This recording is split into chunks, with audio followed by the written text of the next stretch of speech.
नमस्कार दोस्तों। किसानों के नाम पर गुंडागर्दी करने वाले कुछ संगठन जो फिर से गुंडागर्दी करने की कोशिश कर रहे थे और लखनऊ को ललकारने की कोशिश कर रहे थे। योगी आदित्यनाथ का एक भाषण ही उनके लिए काफ़ी है और जो डंडे उनके पिछवाड़े पे चले हैं उससे आप अंदाज़ा लगा सकते हैं कि किस तरीके से योगी आदित्यनाथ कानून व्यवस्था को बनाकर रखते हैं। यहीं से अंदाज़ा लगाया जा सकता है कि योगी आदित्यनाथ के साथ इस मामले में टक्कर नहीं ले सकता कोई। लेकिन भाजपा जो हमेशा कंबल ओढ़कर सोया करती थी, आज उसने अपना कंबल उतार दिया है। आखिरकार राहुल गांधी को देशद्रोही साबित करने के लिए भाजपा जो है वो तत्पर खड़ी हो गई है। आज वो नारा लगा दिया गया है जिस नारे के लिए भारतीय जनता पार्टी का वो वोटर इंतजार कर रहा था। वो नारा है कि राहुल और सोरोस एक हैं।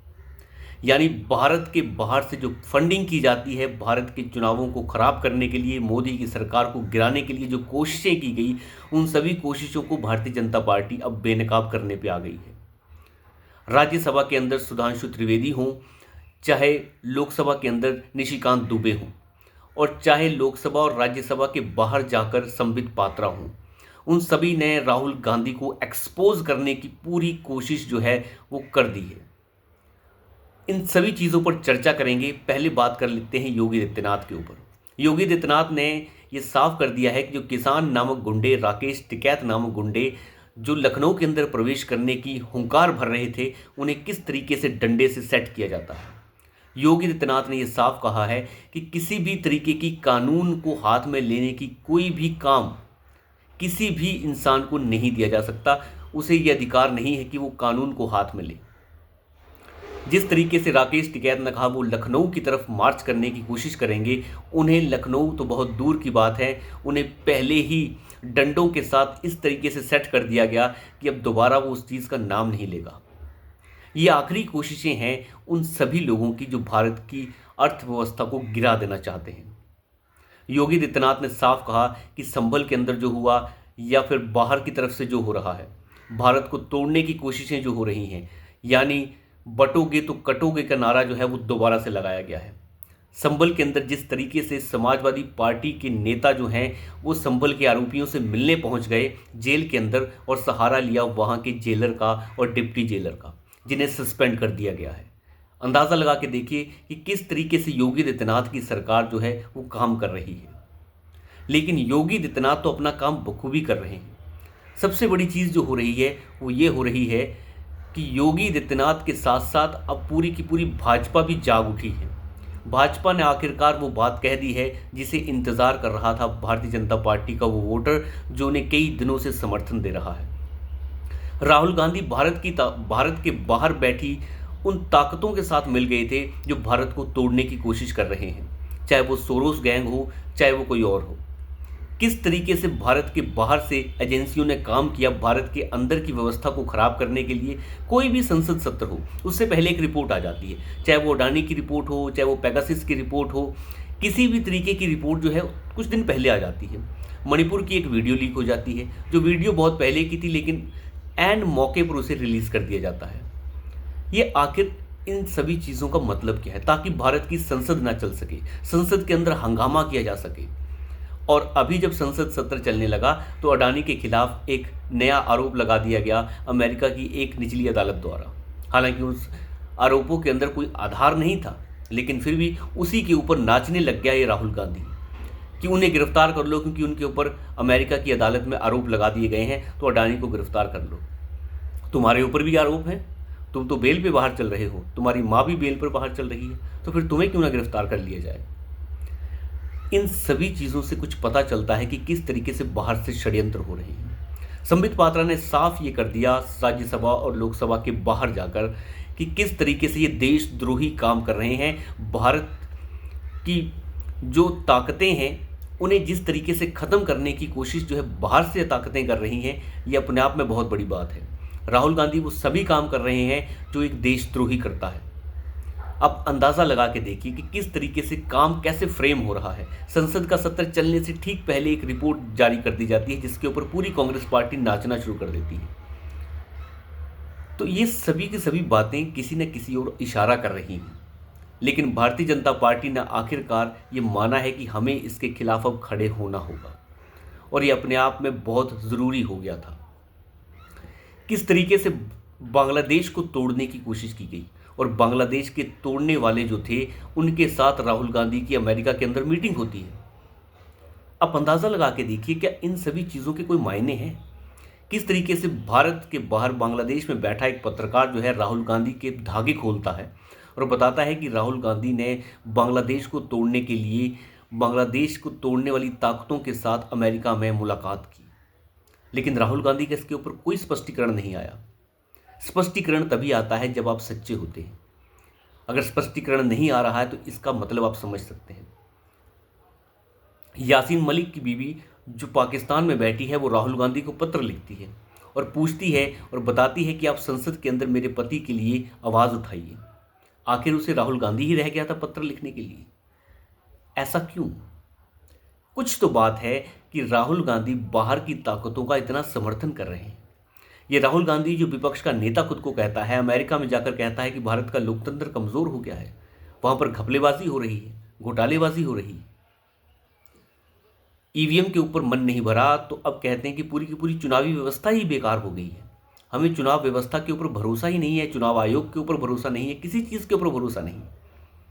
लोकसभा के अंदर मोदी की सीटें कम हो जाती हैं तो कहते हैं उसका सीना छोटा हो गया है।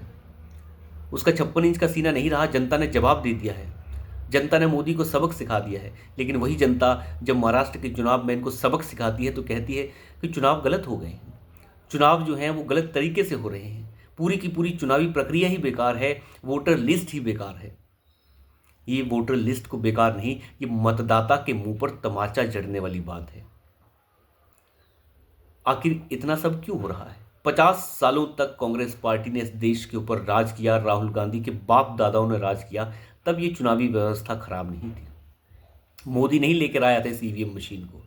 हालांकि ईवीएम के ऊपर बकवास करने की तो बात ही बेकार है, क्योंकि सुप्रीम कोर्ट कई बार कह चुका है कि अब अगर कोई इसकी पिटीशन हमारे पास लेकर आया तो हम उसके ऊपर जुर्माना करेंगे। सबूत हैं तो आइए, नहीं तो चुपचाप यहाँ से चले जाइए। सुप्रीम कोर्ट ने तो ईवीएम भी सामने रख दी थी कि आइए, अपनी अपनी पार्टियों से आइए और इसे हैक करके बताइए। कोई नहीं आया, तब राहुल गांधी नहीं गया, तब ये आम आदमी पार्टी भी नहीं गई, चोरू चक्कों का जो गिरोह है ये भी नहीं गया, कोई भी नहीं गया। क्यों नहीं गया? क्योंकि सच से इसका दूर दूर तक कोई वास्ता नहीं है। लेकिन राहुल गांधी जो विदेशी ताकतों के साथ मिलकर भारत को तोड़ने की कोशिश कर रहे हैं, चाहे वो किसान आंदोलन के नाम पर हो, चाहे जवानों के आंदोलन के नाम पर हो, चाहे पहलवानों के नाम पर हो, चाहे अडानी के नाम पर हो, किसी का भी धरातल में सत्य से कोई वास्ता नहीं है। और ये सिद्ध हुआ है वक्त के साथ।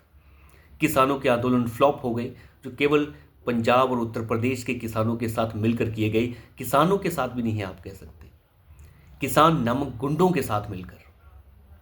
पहलवान आए, हंगामा किया और उसके बाद नंगे हो गए। एक से बढ़कर एक नग्न तस्वीरें जो हैं वो सामने आ गई कि किस तरीके से उन्होंने राजनीतिक तौर पर इस आंदोलन को चलाया और फिर बाद में राजनीतिक नेता बन गए।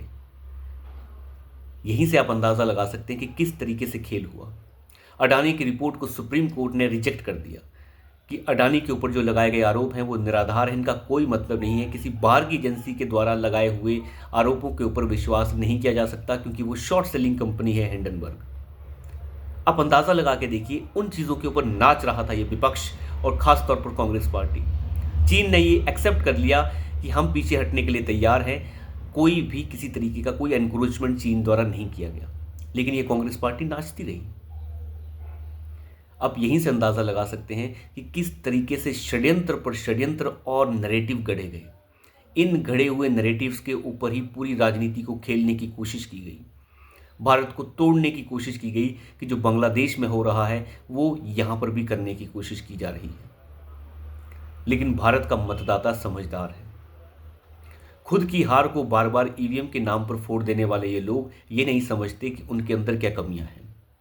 और कांग्रेस पार्टी जो यासीन मलिक को गले लगाकर प्राइम मिनिस्टर ऑफिस के अंदर बिठा सकती है, आप अंदाज़ा लगा सकते हैं कि ये किस तरीके से भारत को तोड़ने की कोशिश कर रहे हैं। अदालतों के ऊपर सवाल उठा रहा है राहुल गांधी।